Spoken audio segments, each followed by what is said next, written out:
From a network of highly secure, top secret locations across North America, this is the Spurs Insider Podcast. I am your host, Mike Finger, joined as always by sports editor Nick Talbot and beat writers Tom Orsborn and Jeff McDonald.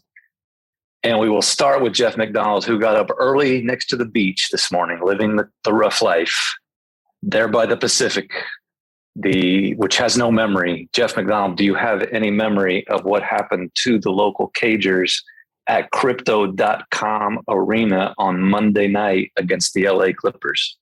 First of all, I am not at the beach. I just want to, I guess we're not supposed to give away our secure locations, but I'm not at the beach quite yet. I'm across the street from a yard house. I see. What was your question? It wasn't about where I am. Well, the Spurs, who are winning and losing at about an equal clip over the past several weeks, did the winning thing in the most recent game played before this podcast. Just wondering if you have any memory or any general impressions of how they did that. Man, they played well. They played. It's not just doing the winning or losing thing every other game. It's playing really well every other game, followed by just pooping the bed. You know what I mean? Like the last two losses, I guess you wanted me to talk about the last game against the Clippers, but before I get to that, like the last two losses they had against Charlotte and Sacramento were against teams just decimated by COVID guys, like just skeleton crews, and they got popped by both those teams. But they go into Utah to start this trip and rally to beat the Jazz, who are a very good team, and then came over here. And the Clippers aren't playing well, but they're a good team, and they just annihilated the Clippers last night. Just it wasn't. You were kind of waiting for it to become a game. Like Spurs took a double-digit lead, a 15-point lead at halftime, and you're kind of waiting for the Clippers to narrow that gap and for it to become a game, because that's what happens in the NBA a lot, especially to the Spurs. And it just never happened. The Spurs pushed that from 15 to 30 and cleared the bench, and there you go. And if you want to talk about who made the impression, it's got to be DeJounte Murray, who is racking up triple-doubles like I'm racking up Marriott points on this trip. He's got three in the next three triple-doubles in the last 5 games. Already the only player in Spurs history to have 6 triple-doubles in a season. He's got 10 for his career, which is second all-time in Spurs history. Number 1 is David Robinson, and the way this is going, that might go down. That record might go down by next week. So DeJounte Murray is really just playing out of his mind right now. There's been a few times this season when we've talked about the win of the year. I think the first one might have been against the Celtics almost a month ago.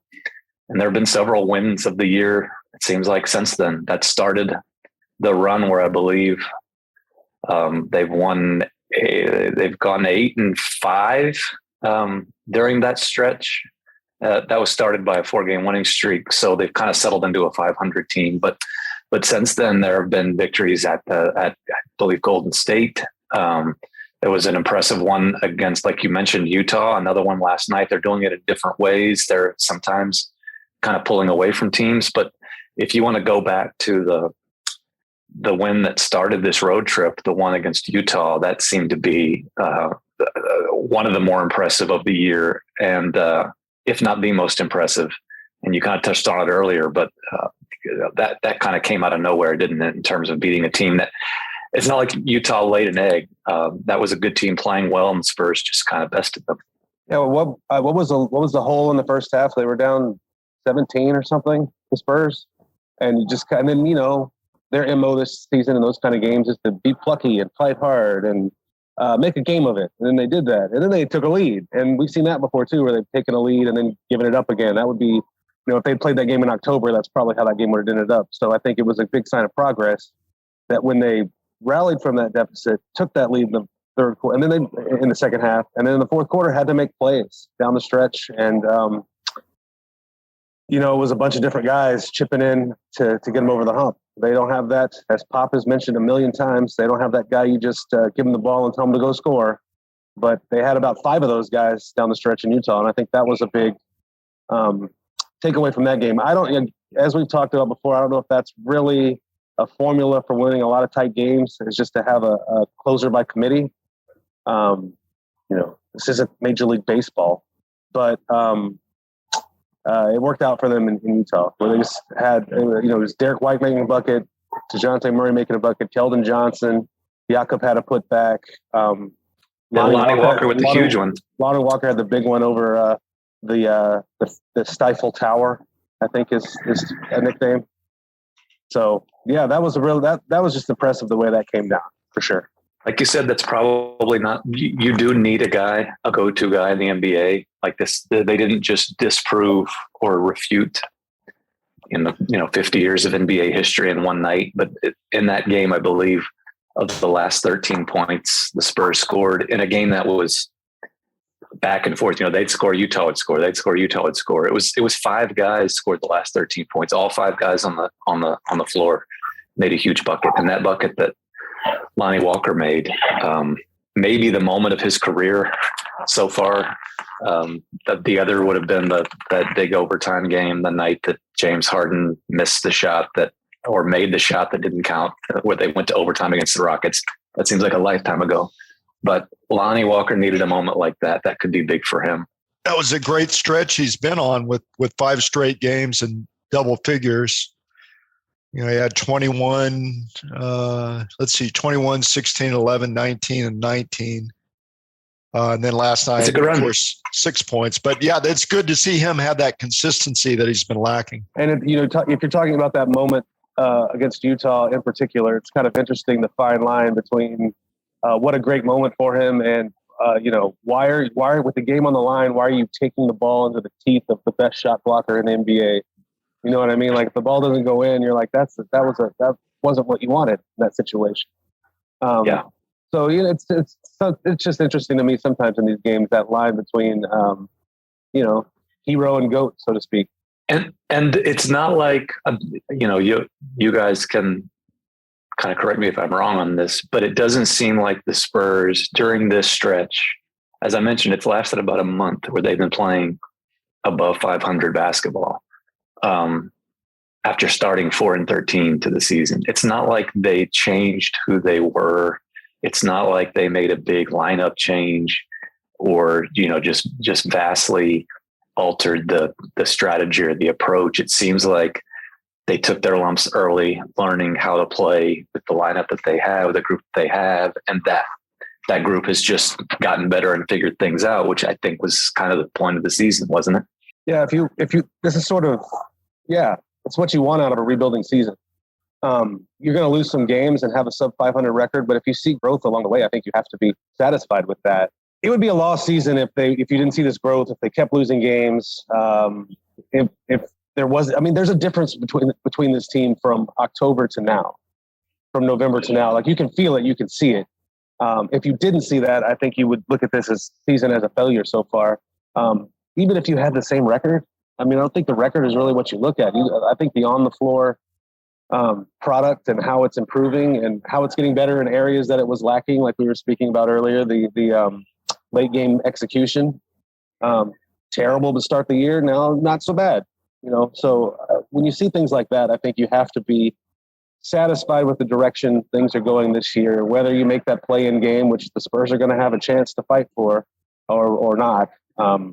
You have to be pleased with where it's going so far. We've got a lot of time left, so we'll see how we feel in March or April. But right now, I think if you had realistic expectations coming into the season, I think they're probably being met right now. Yeah,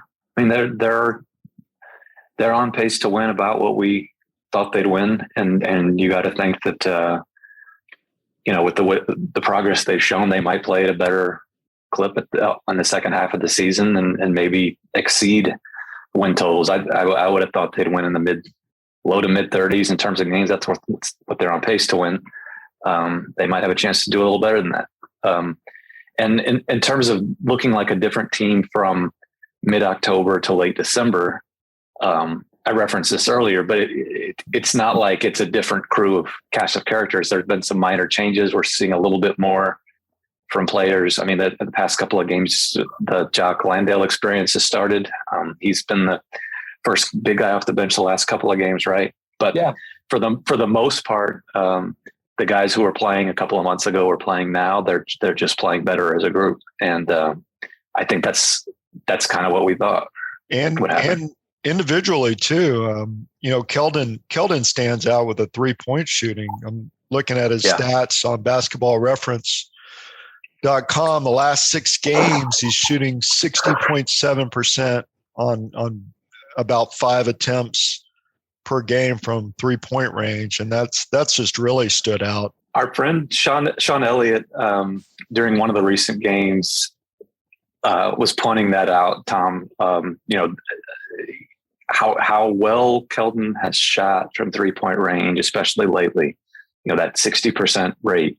But Sean was noting that there's opponents still want to see it, and he's still getting open shots. And I just wonder how long that's going to last, because it's like they don't believe it yet either. He's not having to make Steph Curry 3-pointers, with guys in his face to shoot those 60. He's hitting the open ones. And I think the longer he does it, the more opposing defenses are going to think, well, maybe we should get a hand up. Maybe we should get out there and contest it.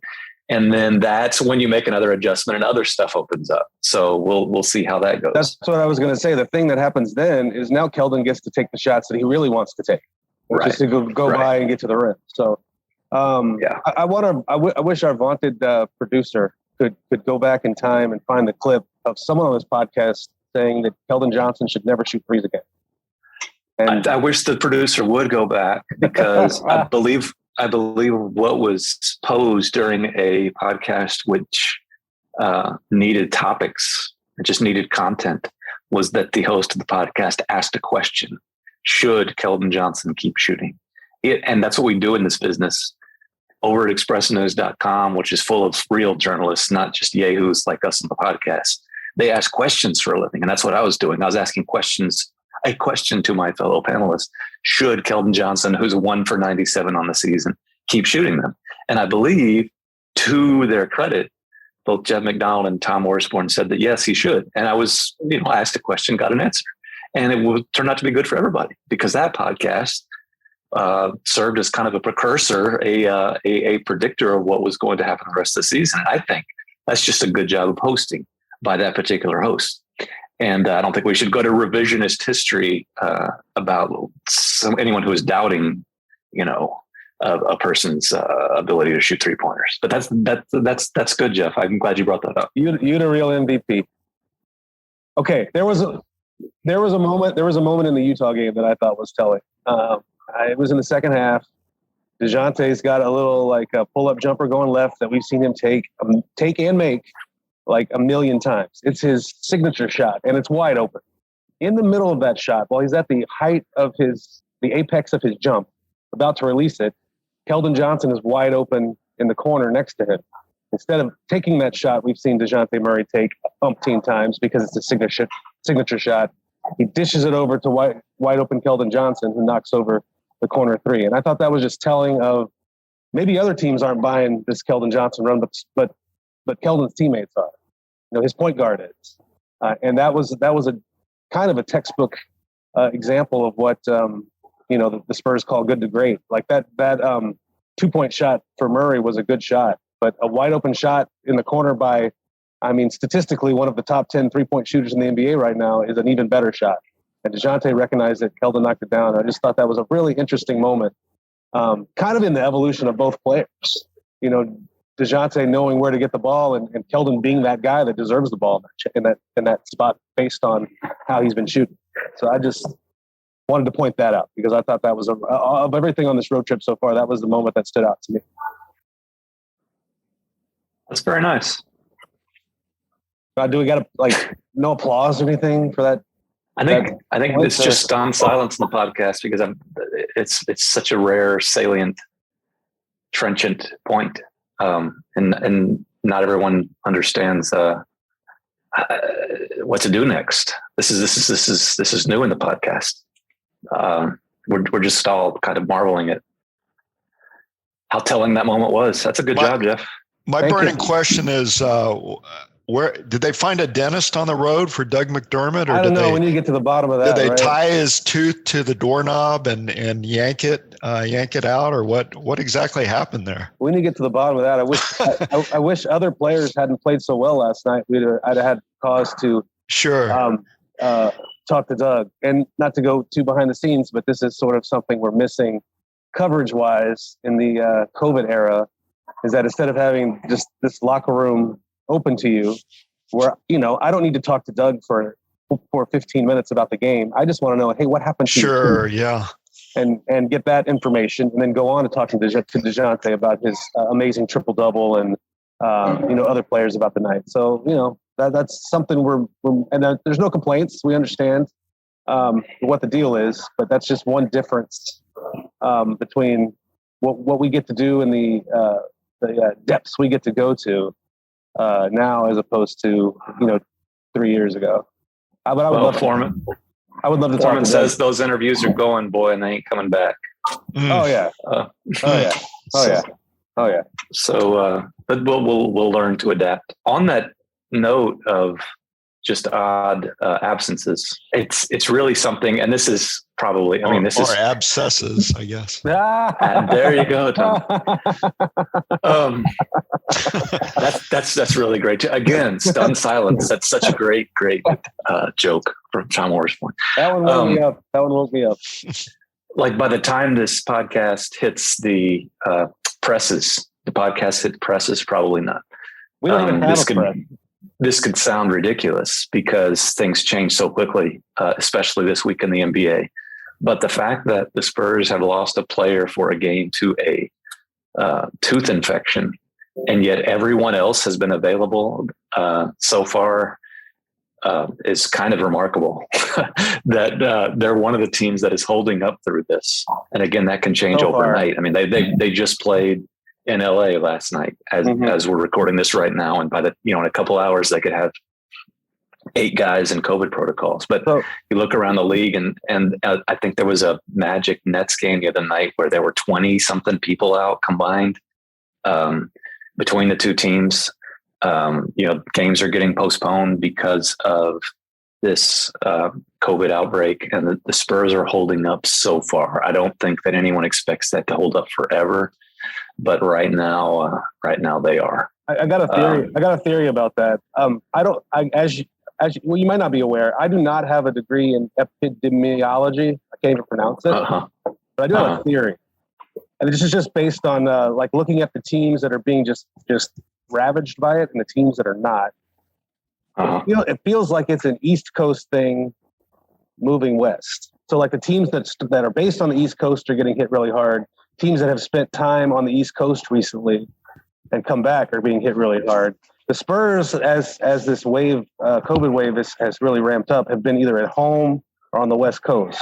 And I think that might be what has saved them so far. I don't expect that to hold up. It seems, I don't have a degree in this stuff. I just read the news. It seems like it's almost like a weather front that is sweeping from east to west, and it'll get here eventually. It'll get to Texas eventually. It'll get to San Antonio eventually. Even like the Kings, you say, the Kings are a West Coast team. Well, they got smashed right after they got back from an East Coast trip to Cleveland, Charlotte, somewhere else. Just fits right in with the pattern. I see a pattern.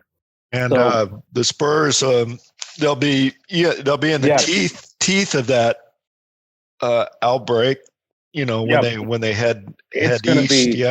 It's going to be the holidays, and then they head east for 10 days, and that's going to be a really troublesome. I think that's going to be a really troublesome period. It could be set up to be a really troublesome period for them when they have the holidays with family and people coming in and larger gatherings, and then they're out into the, like you said, the teeth of that COVID outbreak eastward after that. Well, again, we're not scientists, but I think I read something just before taping this podcast this morning about how Arizona is now there's as many cases of the new variant there as there is. There you go. On the east, it's already moving, so it might not matter. By the time the Spurs go east, it could be just as bad. Where we are, where on the West Coast, what have you. I think planning or expecting the Spurs to stay kind of COVID free for the next several weeks is pretty. You wonder if the NBA might follow the NHL's lead. You know, the National Hockey League is hitting the pause button on the season. All the reporting says no. All the reporting says no, that they don't want to do that. That's why they're allowing all these teams to basically sign as many 10-day contracts as they can. And in fact, requiring it, you know, if X number of players are out with COVID, teams are required to replace them with X number of 10-day contracts. They're going to do everything they can not to hit the pause button. And there's no judgment here on whether that's right or wrong. They just don't want to. They're going to be playing those games on Christmas Day. They're going to keep games going if at all possible. You know, they did postpone 3 of them this week because they had no choice. But I think they're going to do everything they can to make sure these games go on. I do think it's interesting that all the new ramped up testing requirements and stuff for the NBA starts December 26th. Yeah, I think that's funny. Like if LeBron gets the sniffles on Christmas Day, it's just allergies. Go play. Right.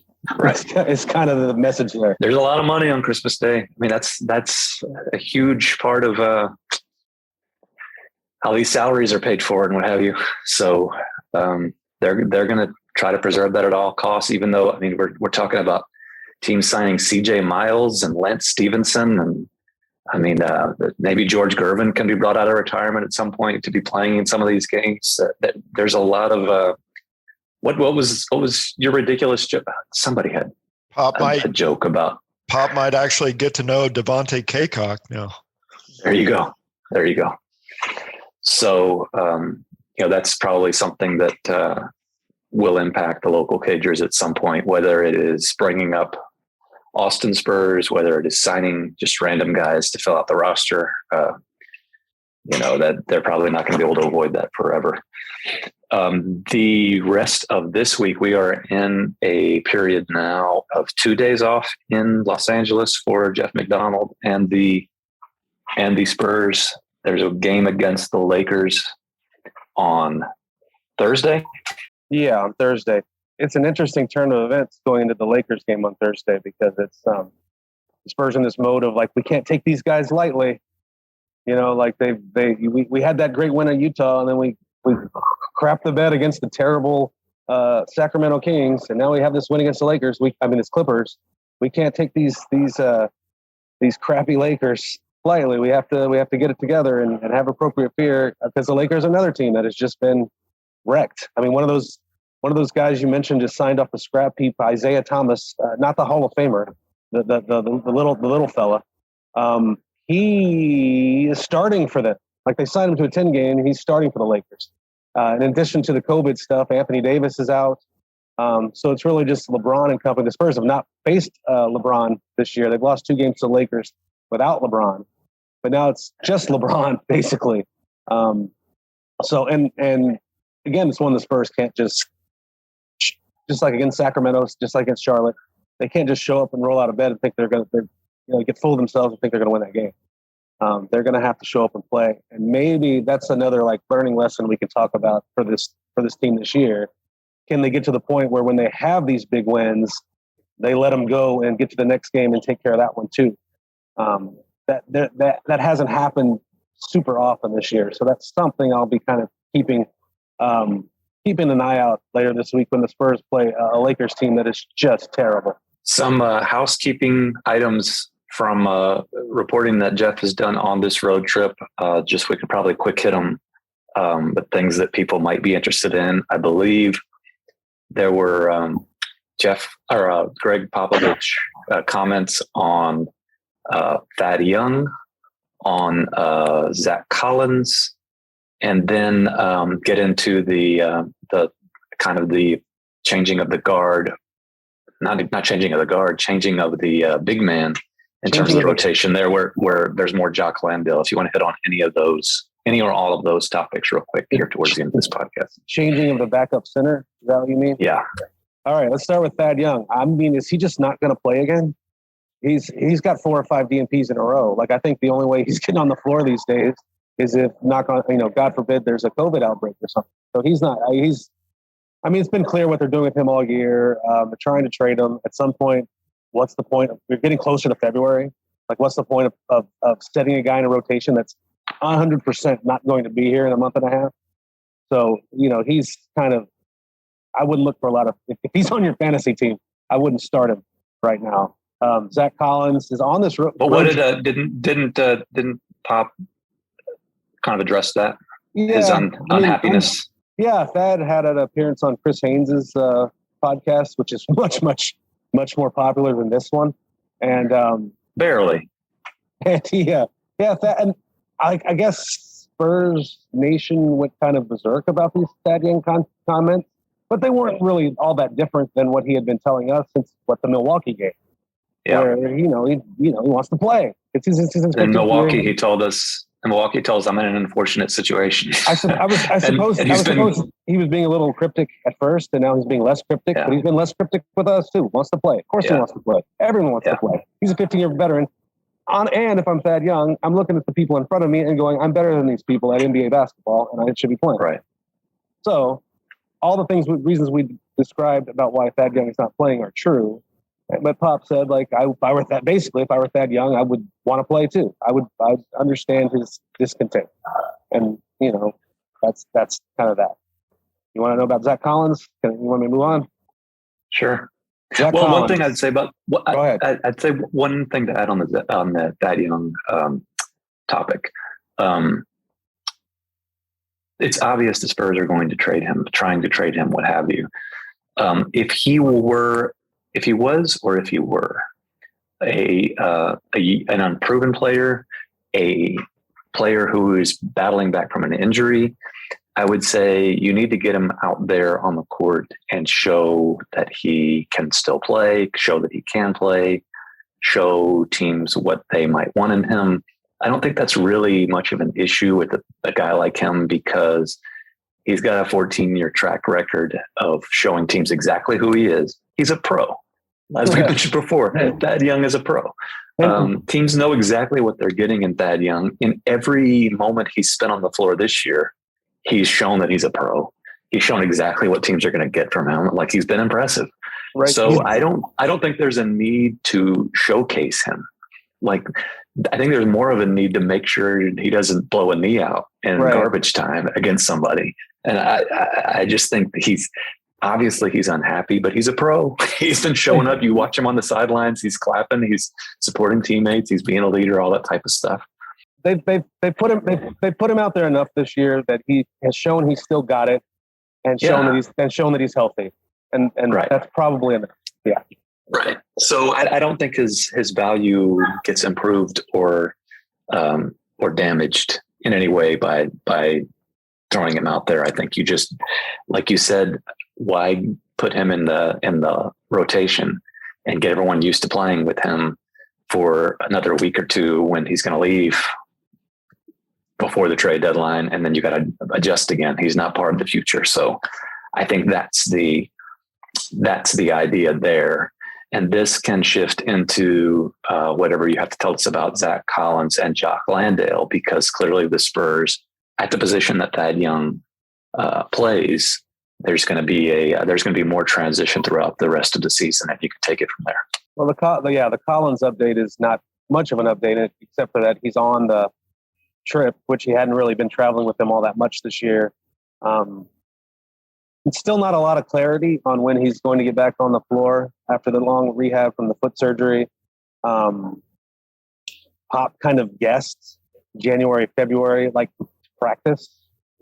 So where that puts him in terms of getting into games remains to be seen. But I did ask Pop kind of point blank, the expectation is he will play in NBA games this year. And Pop was pretty emphatic that, that's what he expects. So, but I think he's more of a springtime addition, just to kind of see what he's got. And then, Jock, is it Jock or Jack? I get confused. Yeah. Or is it Josh? Or is it Josh? Yeah. Jock Landale, Jock Landale, is, the last, I think it's 3 or 4 games in a row, been the first big off the bench. I think Pop has finally opened a Twitter account and is taking suggestions. And he's playing Landale, and there's been, I'm for that. I'm for that. I'm for everything. I'm for anything. I'm basically agnostic when it comes to some of these rotation questions, but I'm for that. He's looked good at times. Like he's shown you, a 3-ball, which is something none of the other Spurs bigs can really do. They're healthy right now. Will battle on the boards. It's kind of like as most Australians are. He's a tough guy. I think still you see moments where he's, I don't want to go say full blown lost, but you look around, there's a guy back cutting him for a layup because he's not really ingrained. All those things Pop talked about how he wasn't around for training camp and missed a whole lot at the beginning of the season. Like you can see where some of that is still an issue. But if he's the first big off the bench, that's cool with me. Like it started in Utah because Pop said they just wanted to get Gobert away from the basket. Putting a guy that can shoot threes is a manner to do that. And then Pop kind of laughed at put Landale in to spread the floor, and he immediately shot an air ball. Maybe this is the rotation going forward. You can never tell with Pop if it's just a week-long experimentation.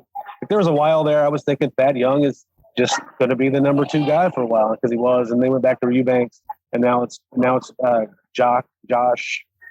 So you never can tell how long these things are going to stick, but they are definitely giving Landale a long look at this point of the season, which we knew was going to come. Like everyone gets all antsy for these things, but it happens every year. These guys you want to play, Pop gives them a look at some point to either show they deserve more time or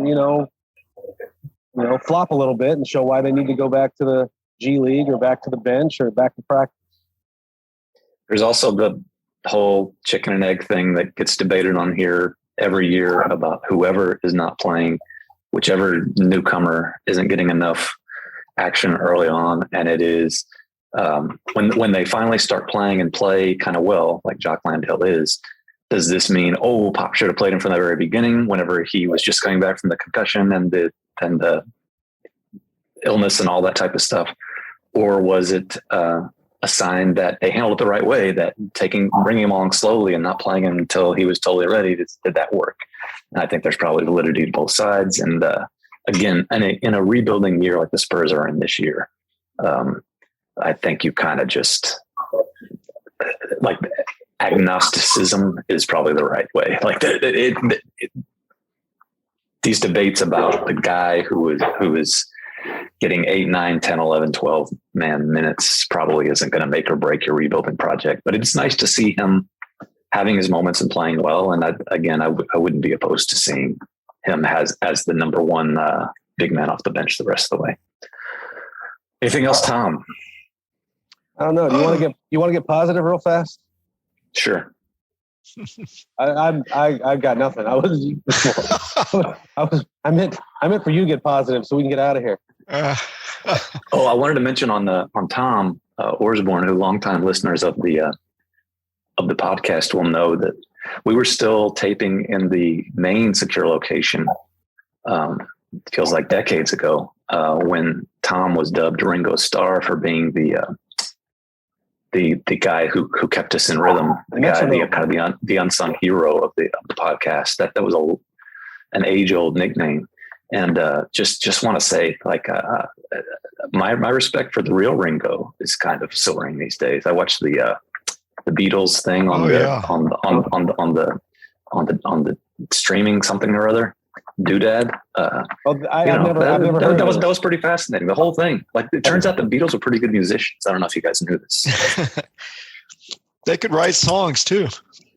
Yeah, but Ringo just seemed like the more I watch the real Ringo and that type of footage, the more I think that like the host is saying on the chat that it's called Get Back, and like, yes, like, why we don't need to be accurate here. Can I just call it the Beatles thingy?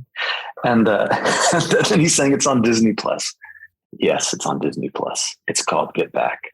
We don't need to be bogged down in facts and whatnot. But my point is, the more that I watch the real Ringo, the more I think that the nickname of Tom Orsborn is apropos, because he's just kind of gets along.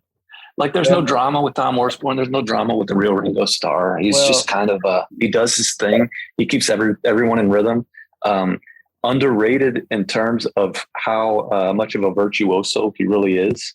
And everybody should be more like Ringo and Tom Orsborn. My favorite Beatle is the keyboard player. Billy Preston. Excellent. Yeah. Excellent. It's weird you never heard of him. I'm going to say you never heard of him. I'm just kidding. But weird, like he's not on the cover of any of the albums. That's my favorite Beatle. Well, he might have been if the Beatles had continued beyond that 1969. What? They broke up? Yeah, they did. Just spoiled the damn. I didn't watch the third episode yet. I'm sorry. Spoiler alert. I'm sorry. But Billy Preston showed up every day. There was no guarantee that he was going to be compensated. At one point they asked him, sorry to make you keep showing up.